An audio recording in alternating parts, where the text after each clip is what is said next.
সুপ্রভাত। আজ ৭ই অক্টোবর, সোমবার।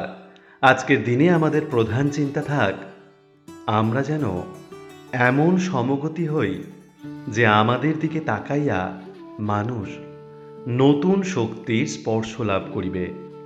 আজকের দিনে ঈশ্বরের কাছে আমাদের এই প্রার্থনা হোক, হে অনন্ত দেবতা, আমাকে সৎ ও অসৎ বিচারের শক্তি দান করো, যেন আমি তোমার চালনা ও রক্ষণ শক্তির ওপর নির্ভর করিয়া আমার দুর্গম ও অসমান পথ অতিক্রম করিতে পারি।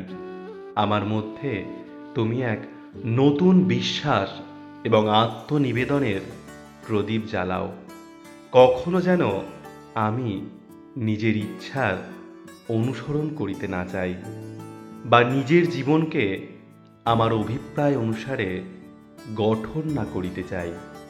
তুমি আমার সহায় হও, যেন আমি কখনো তোমার ইচ্ছার বিরুদ্ধে কাজ করিয়া নিজের আধ্যাত্মিক উন্নতির পথে বাধা সৃষ্টি না করি।